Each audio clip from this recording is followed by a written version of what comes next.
I'm at IDEO, one of the largest design companies in the world.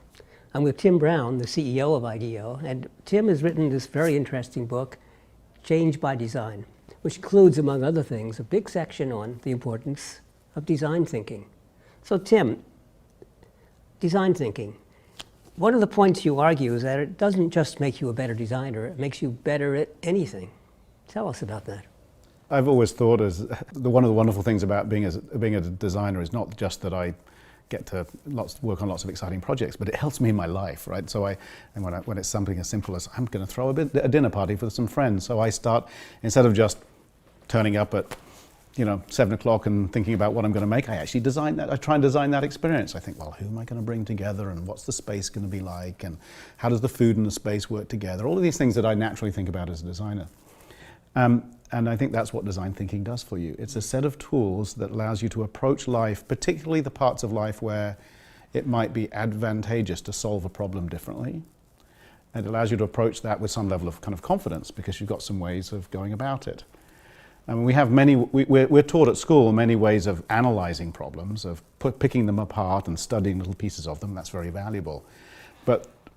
But design thinking gives you a different way of tackling a problem, often one that's centered around the needs of the people you're trying to solve for. That might be yourself, it might be a customer if you're in a professional environment, it might be your colleagues in a work environment, but it's centered around that. And so it starts with thinking hard, looking hard, listening hard, and trying to study people and understand, in this instance, what their issues might be, what their problems might be, how they're thinking, how they're navigating the world or dealing with the world at hand, and then using that as the starting point for having ideas. Mm-hmm. I often describe it, don't solve the problem. In fact, as a consultant, never solve the problem you're given, but figure out what the real problem is. Yeah, figure out what the question is. Many of us think when people talk about creativity or design, they think it's all about solving the problem and being creative about that. But I find generally the most interesting solutions come out of the most interesting questions. And so that insight about what the problem might really be is often the most important and the biggest creative step. And so if you just assume you know the question, then especially if it's the same question that everybody else is asking, then you'll probably get to the same answer that everybody is getting to.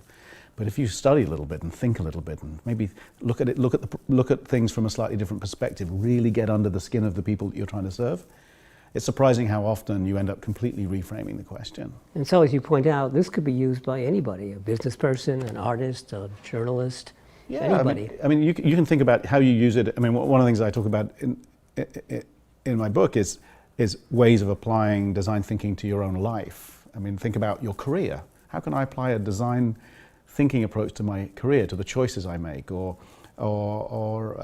absolutely how you apply it in your workplace, no matter what you do. You might work in the finance department of a company and be thinking, well, how could I find more creative solutions to the way that the processes that work within our organization, or the way that we come together as people. And so I think whatever your background, if you have the tools to hand, the thinking tools to hand, and the confidence to use them, that design can be a great help.